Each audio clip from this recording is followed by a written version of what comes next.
Hey guys, what's going on? It's King Clutch here, and today guys, we're back on the NBA 2K21 demo, and today what I'm going to do is I'm going to be showing you guys how you can create the best 3-and-D player. Now real quick, I want to say something. You can make this build at a point guard or a shooting guard. I'm going to make it as a shooting guard. I didn't see much badge difference when I went ahead and made this. Now one thing with this is, the reason I would go with shooting guard 2 over a point guard is primarily with this build, you're not going to be the primary ball handler. Like in a rec team, you would want to run this build at the 2. You wouldn't want to necessarily run this build at the 1. You're bringing the ball up the court and facilitating for the team. So that's the reason why I would make this build a shooting guard rather than a point guard.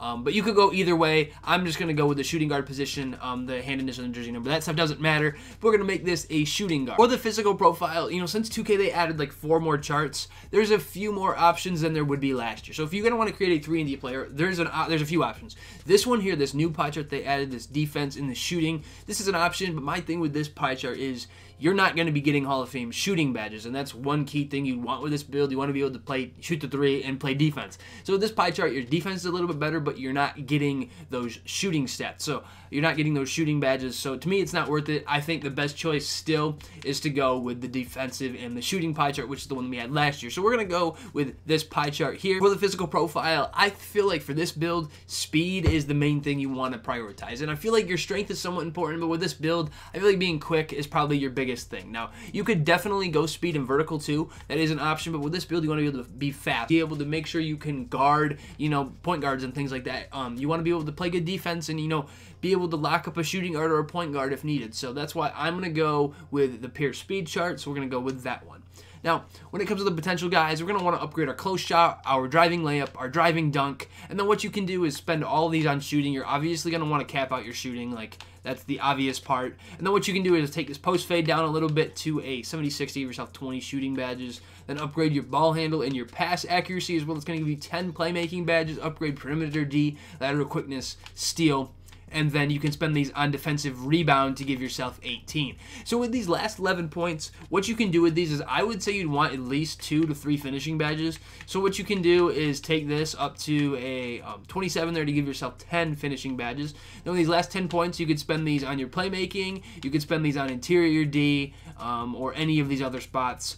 There's a lot of things you could do. It just comes down to where you'd rather have that last badge put at. So either way would work. You can see if you can possibly split these. So put 9 or put 1 there and see if this 9th one you can get that there. So that way you're getting the most badges for this build. So overall, you know, you're getting a really good 3-and-D type build. This one, you know, you can play both sides of the ball. You're gonna have 2 finishing badges, 20 shooting, 11 playmaking, and 19 defensive badges. So this is what I'm gonna do for these stats, and this is more of a perimeter defender type player, or like a Klay Thomspon type build. So that's why I went with the perimeter D over the interior D, because we want to be able to play perimeter D on guard. So we're gonna go with that. Now for the body shape, again, this doesn't matter, but my thing is, for a build you want to be able to play good defense with, I feel like defined is probably the best option over like compact or solid. You just want to be a little bit bigger so you can kind of bump them around. So we're going to go with defined. I'm going to say go 6'6". I wouldn't go 6'7". You could definitely go 6'7", but I kind of want to be able to keep our ball handle just so we're somewhat able to create our own shot. And this also won't hurt our shooting stats as well, as long with our speed. Now, I feel like 6'7", you almost could make this build at 6'7", but I'm going to go 6'6", just so we don't have as much of that physical hit. And to me, it really just depends where the majority of the height for guards are. If a lot of people are making 6'5" guards, go 6'6".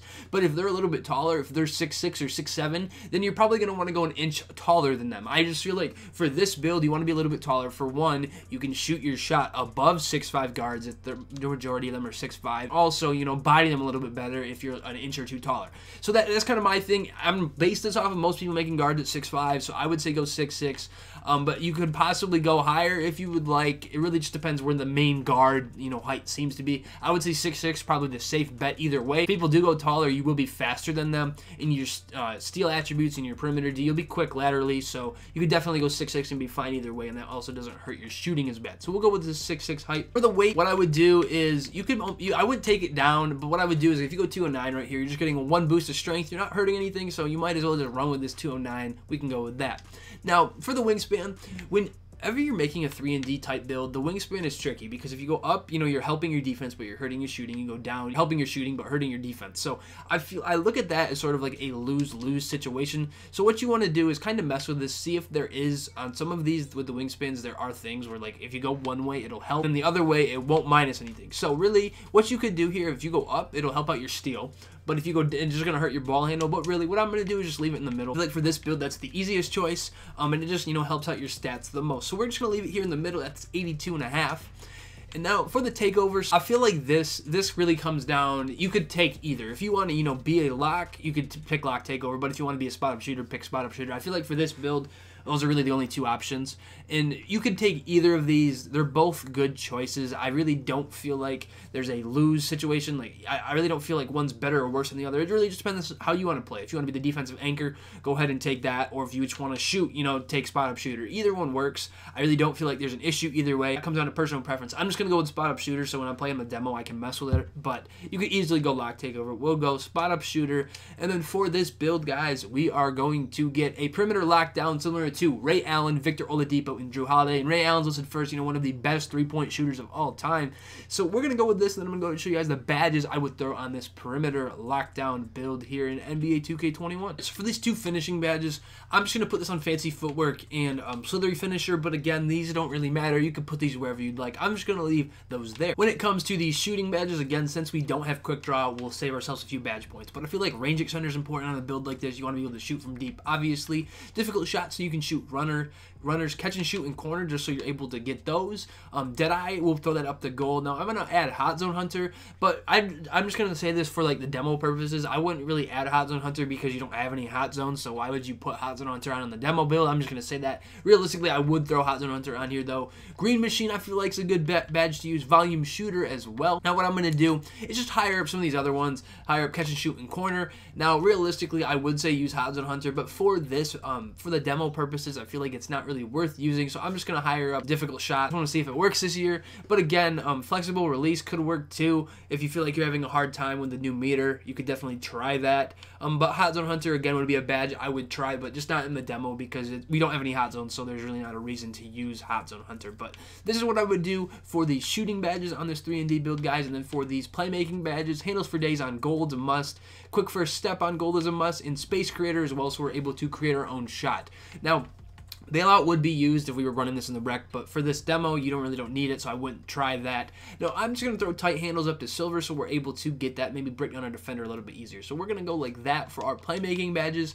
And now for these defensive badges, an Intimidator is a must. We need that. Clamps as well so we can play good perimeter D. Interceptor so we're able to pick balls off in the passing lane. Pickpocket and pick dodger we'll leave on bronze. Now I'm going to add Chase on artist up to silver so we can get those animations. Rim Protector I'm going to put on Hall of Fame just so we're able to play better defense. So then we can, you know, play better contest at the rim. We can, you know, get some good leaping animations, things like that. I just want to see how that works with this build. So I feel like that's an option. Now you don't have to have it this high. You could leave this on silver too. I say Pogo Stick you should use, and then probably Rebound Chaser, so you're able to help grab rebounds for your team, or Trapper could work as well. Trapper and off-ball pass would be some good options too for playing good perimeter D. For this build, you're not necessarily focused on like paint defense. You're more focused on, you know, perimeter players guarding a 1 and a 2 guard. And I would say Trapper could work, or off-ball pest. So I'll just throw these up to Trapper. Just try Trapper out. But I feel like Trapper, Rebound Chaser, and off-ball pest are some other badges you could try besides the one that I have up here. And again, you don't have to go with all these badges. These are just some of my ideas, badges that I like to use for a jump shot. We can use Klay Thompson. But anyways, guys, I hope you guys enjoyed this 3-and-D MyPlayer build. This is similar to like a Klay Thompson, I would say. You know, it's kind of how he plays, Ray Allen, those type of players. Two-way builds. These are my favorite builds to make in NBA 2K. Like, I love two-way builds to begin with just because you're not a defensive liability. You can do a little bit of everything, and you just, you know, make the team better, and they're better to play with. You can help out your teammates. Just a good build to have. You don't have to worry about guarding your man because you can play good defense. It's just then you can, you know, give it to your other teammates and things if they want to focus on the scoring. But this build, you can definitely shoot the ball with. You shouldn't have any issue. Overall, I feel like this is a really, really good shooting guard build, and it's a great guard build to have. It's probably one of the best 3-and-D type builds you can make in 2K21. But anyways, guys, I've been King Clutch here. Hopefully you guys enjoyed this NBA 2K21 build video, and if you guys have not yet, please subscribe to the channel for more NBA 2K21 builds. But anyways, guys, have a great rest of your day, and peace out, guys. Thanks.